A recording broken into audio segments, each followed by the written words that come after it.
नमस्कार, स्वागत है आप सभी का न्यूज स्टूडियो उत्तराखंड में और आपके साथ मैं हूं प्रदीप तरमोला। खबरों की शुरुआत करेंगे, लेकिन उससे पहले एक नजर हेडलाइंस पर। मसूरी में पेयजल योजना लगातार विवादों के घेरे में। मसूरी पालिका सभासद ने पेयजल विभाग और ठेकेदार के खिलाफ खोला मोर्चा। युवा जागृति मंच ने स्मैक के खिलाफ किया निराहार सत्याग्रह। कनखल के सिंहद्वार स्वामी शरदानंद चौक पर चलाया गया अभियान। लक्सर कोतवाली पुलिस ने लाखों की चोरी का 48 घंटे में किया खुलासा। माल सहित 4 आरोपी गिरफ्तार। जिलाधिकारी विनय शंकर पांडे और वरिष्ठ पुलिस अधीक्षक डॉक्टर योगेंद्र सिंह रावत ने किया मतगणना स्थल का स्थलीय निरीक्षण। अधिकारियों को दिए दिशा निर्देश।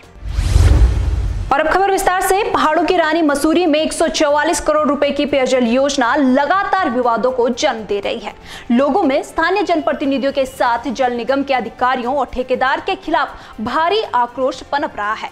मसूरी में 144 करोड़ रुपए की पेयजल योजना के तहत अव्यवस्थित तरीके से हो रहे काम को लेकर स्थानीय जनप्रतिनिधियों में भारी आक्रोश है। ऐसे में सभासद जसवीर कौर ने अपने क्षेत्र में जल निगम के द्वारा पेयजल लाइनों को डालने के लिए खोदी जा रही सड़क का कार्य को रुकवा दिया है।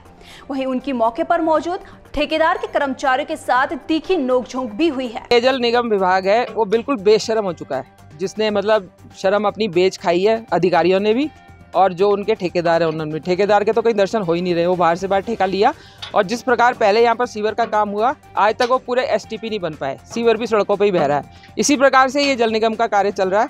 जहाँ इनकी मर्जी आती है जेसीबी ठेकेदार भेज देता है और सड़क को तोड़ना शुरू कर देते हैं। देखिए, जैसा कि आपको विदित होगा कि पूरी मसूरी की सड़कें खुदी पड़ी है। आम जनमानस को बहुत दिक्कतों का सामना करना है। आए दिन कोई ना कोई एक्सीडेंट हमको मसूरी सड़कों पर देखने को मिल रहा है। तो इसी संबंध में एक बैठक आज आहूत की गई थी और जिसमें साफ साफ इनको दिशा निर्देश दिए गए। इनकी एनओसी कैंसिल की गई और इनसे कहा गया जो सड़कें आपने खोद दी है पहले उनको तैयार कीजिए, उसके उपरांत ही आप जो है नई सड़कों को खोदेंगे। मसूरी की तमाम सड़कें खोद के डाल दी हैं और सड़क खोदते जा रहे हैं और पाइपलाइन बिछाते जा रहे हैं और कोई इनकी जो है एक डीपीआर को हमें नहीं बता रहे। हमने आज पूछा भी, मैंने बोर्ड बैठक में पूछा उनको कि मैंने कहा जो आप माल रोड में इतनी मोटी लाइन डाल रहे हो तो इसकी क्या डीपीआर है, क्या प्लानिंग है, मोहल्ले में किस तरह से पानी जाएगा, तो ये कुछ बता ही नहीं पाए। तो इनका इससे ये लगता है कि जो ये पाइपलाइन डाल रहे फटाफट जल्दी में, ये कहीं ना कहीं जो है डीआईटी के पास ये पानी पहुंचाने का काम हो रहा है और ये हम होने नहीं देंगे। और दूसरी बात, इनको ये साफ तौर पे कहा गया है कि आपकी एनओसी तब तक आप 1 इंच सड़क नहीं खोदोगे जब तक आपने जो सड़कें खोदी हैं उनको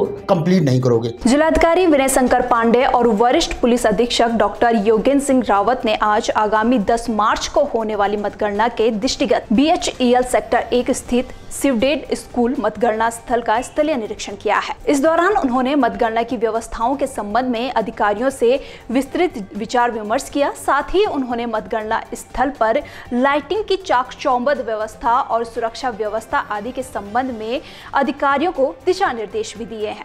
खबर हरिद्वार से है, जहां पर स्वराज सेवा दल के राष्ट्रीय अध्यक्ष रमेश जोशी ने प्रेस कॉन्फ्रेंस कर कुछ लोगों पर जानलेवा हमला करने का आरोप लगाया है। वहीं दूसरे पक्ष ने भी प्रेस कॉन्फ्रेंस कर आरोप लगाए।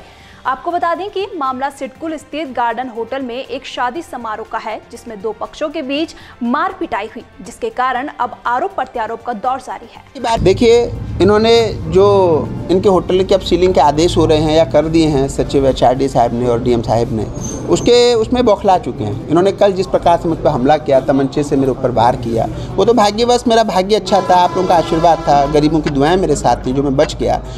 और इनको पुलिस यथाशीघ्र जेल भेजे और वो जो होटल हैं अगर वो सील नहीं हुए हैं तो तत्काल प्रभाव से सील हो। अगर वो 20 दिन के अंदर सील नहीं होंगे और इनको जेल नहीं भेजेगी पुलिस तो मैं सचिवालय के बाहर आमरण अनशन पर बैठ जाऊंगा। देखो, मामला ये है कि हरिद्वार का व्यापारी वैसे ही पिछले 2 साल से कोरोना से बहुत ग्रस्त है और हमने एक सत्यम विहार में हमारा एक होटल है जिसके अगेंस्ट रमेश जोशी नाम का बंदा जो स्वराज सेवा दल चलाता है, अपने आप को प्रदेश अध्यक्ष बताता है, उसका वो मुझसे एक तरह से फिरौती मांग रहा है होटल की आड़ में और अपना मकान के आड़ पे ब्लैकमेलिंग कर रहा है और यहाँ तक कि साफ साफ कहता है कि अगर तुमने पैसे नहीं दिए मैं तुम्हें जान से मार दूंगा। और ये शब्द मैंने सीओ साहब को भी लिख के दे रखे हैं। धर्मनगरी हरिद्वार में युवा जागृति विचार मंच के द्वारा कनखल के सिंहद्वार स्वामी श्रद्धानंद चौक पर स्मैक जैसे घातक नशे के विरोध में निराहार सत्याग्रह किया गया। इस दौरान युवा जागृति विचार मंच के कार्यकर्ताओं द्वारा हरिद्वार को स्मैक नशा मुक्त बनाने के अपने संकल्प को पूर्ण करने के लिए निराहार सत्याग्रह और हस्ताक्षर अभियान के द्वारा जन जागरण अभियान चलाया गया। ये आज जो निराहार सत्याग्रह यहाँ पर कार्यक्रम में है, हमारा धरना प्रदर्शन है, ये सुबह 11 बजे से लेकर के शाम 5 बजे तक का कार्यक्रम है और यहाँ पर सब निराहार सत्याग्रह सांकेतिक रूप में बैठे हैं। देखिए, हम पिछले लगभग 8-9 महीने से, जब से लॉकडाउन ख़त्म हुआ है, तब से हम लोग एक जन जागरण अभियान स्मैक मुक्त हरिद्वार बनाने के लिए हम लोगों ने चला हुआ है और इसका जो है जनमानस पे काफ़ी प्रभाव है और सेच प्रशासन और शासन इससे चेता भी है। प्रशासन ने भी अपनी कार्रवाई की है और हमें उम्मीद है कि प्रशासन जल्द से जल्द इसमें कठोर कानूनी कार्रवाई कर इस हरिद्वार को स्मैक मुक्त बनाने का कार्य करेगा। देखिए, ये पिछले 8 महीने से जो हमारा स्मैक मुक्त हरिद्वार के लिए जो अभियान चल रहा है, उसी की कड़ी में आज छठा चरण हमारा आज निराहार सत्याग्रह हमने यहाँ सिंहद्वार पे किया है।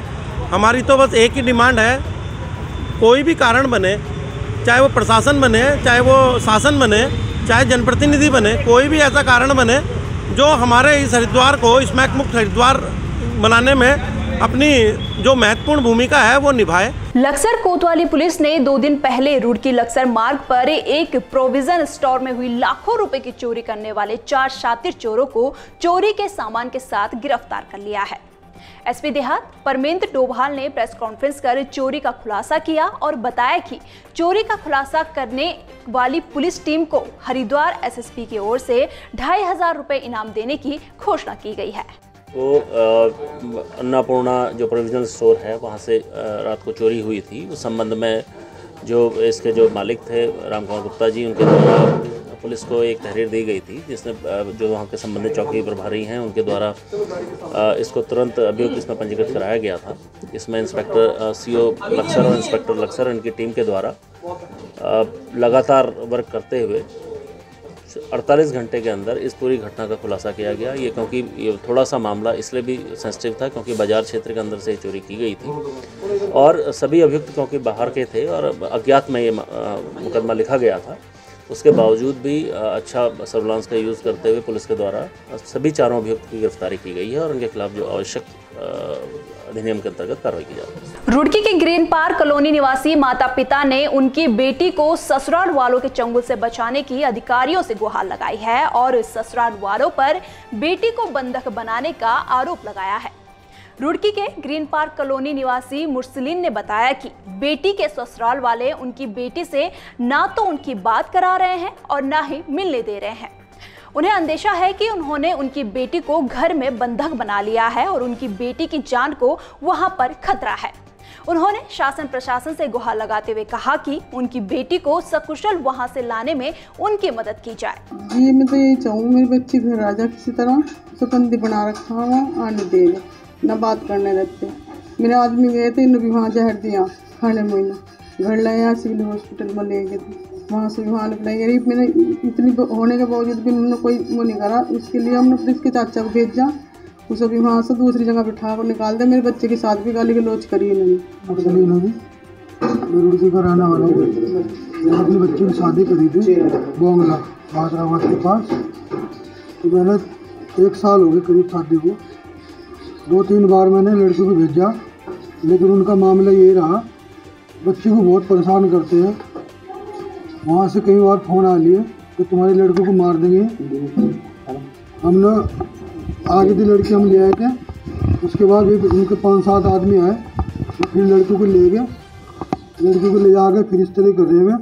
हम तो ये चाह रहे हैं हमारी लड़की आ जाए, हम और कुछ नहीं चाह रहा, हम हमारी लड़की चाह रही है। फिलहाल खास खबरों में इतना ही। बने रहिए न्यूज स्टूडियो उत्तराखंड के साथ। नमस्कार।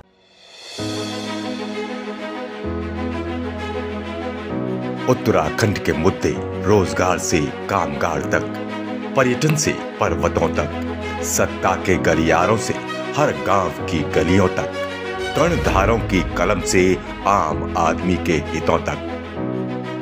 और भी होगा बहुत कुछ देवभूमि से जुड़ा, देवभूमि के बारे में, देवभूमि के वासियों के साथ। सिर्फ न्यूज स्टूडियो उत्तराखंड पर, खबर उत्तराखंड की।